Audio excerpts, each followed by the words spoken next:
Quelle est la différence entre le why en marketing et le why en pédagogie?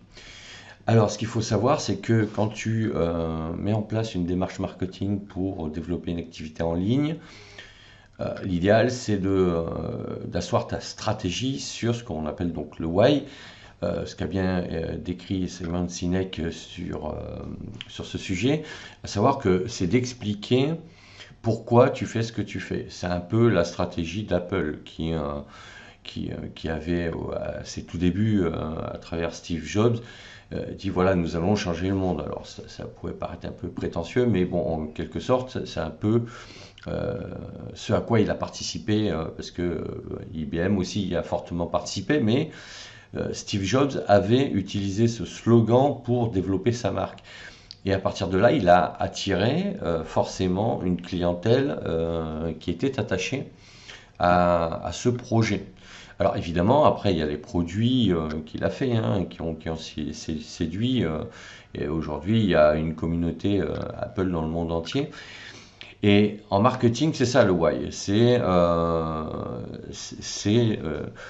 donner afficher une valeur, un objectif concernant son activité. Voilà, expliquer pourquoi tu vas faire ça. Donc ça, c'est en marketing. Alors c'est pas quelque chose de, c'est pas raconter des histoires, si tu veux, c'est afficher ta volonté de transmettre un message, mais à travers un projet principal et une valeur principale, parce que ça peut à terme se rattacher à une notion de valeur.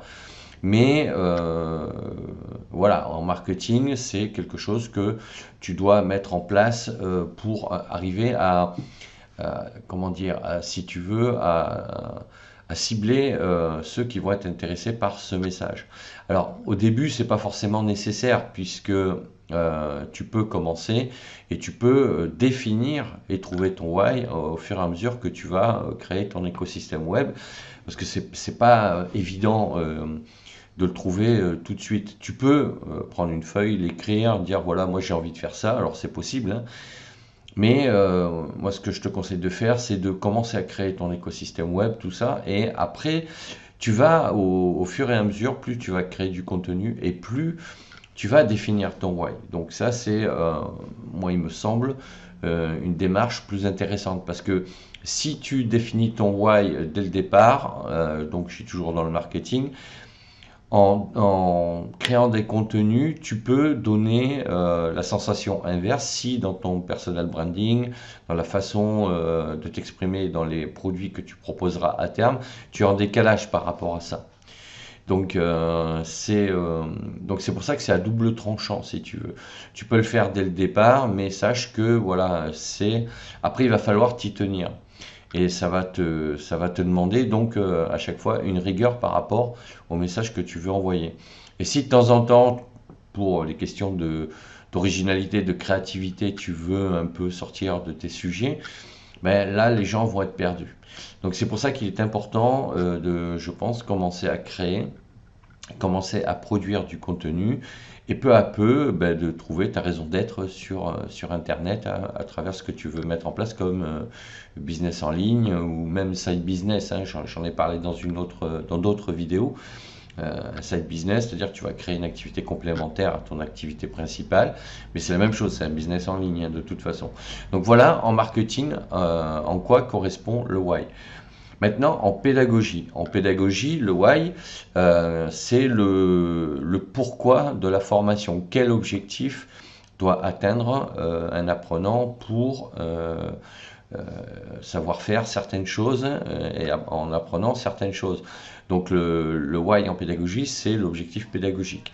Donc quand tu vas créer des formations en ligne, tu vas devoir définir des objectifs pédagogiques, puisqu'avec un même sujet de formation, tu peux avoir différents objectifs. Si tu prends par exemple la musculation, selon les exercices et les programmes que tu vas suivre et le régime alimentaire que tu vas suivre, tu peux atteindre atteindre un objectif, soit pour prendre du muscle, par exemple, donc du volume, soit pour sécher.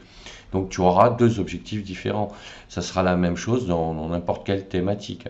Donc en fait, hein, le why en pédagogie, c'est ce que doit avoir appris l'apprenant à l'issue d'une formation. Donc quand tu vas définir ton why en pédagogie, il va falloir qu'après, bien évidemment, que le contenu soit en adéquation avec cet objectif.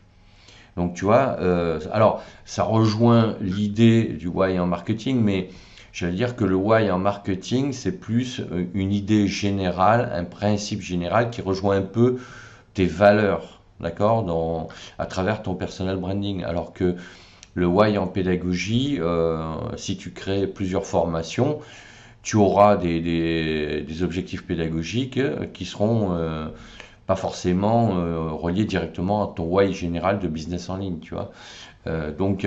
Voilà, il faut bien faire la distinction entre les deux parce que ce sont deux approches différentes et qui sont complémentaires. Parce que pour faire une activité en ligne, tu auras besoin de savoir communiquer avec donc les outils à utiliser, mais à trouver ton ton, à trouver la manière dont tu vas aborder tes sujets sur ton écosystème web. Et ça va passer par un minimum de connaissances marketing. En fait, c'est juste une manière de communiquer qui est légèrement différente que celle que tu peux avoir avec tes proches ou dans le travail au quotidien.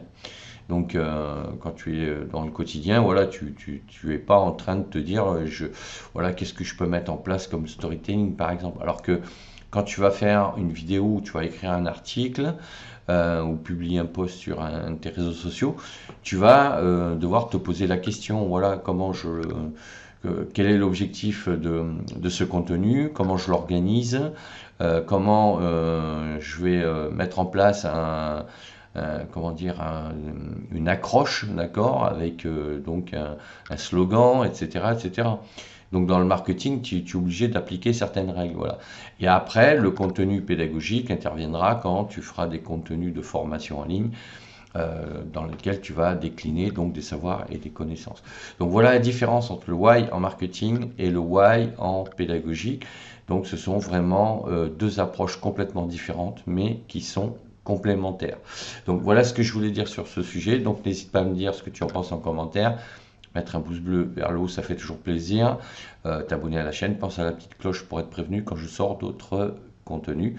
Et je te dis à bientôt pour d'autres sujets.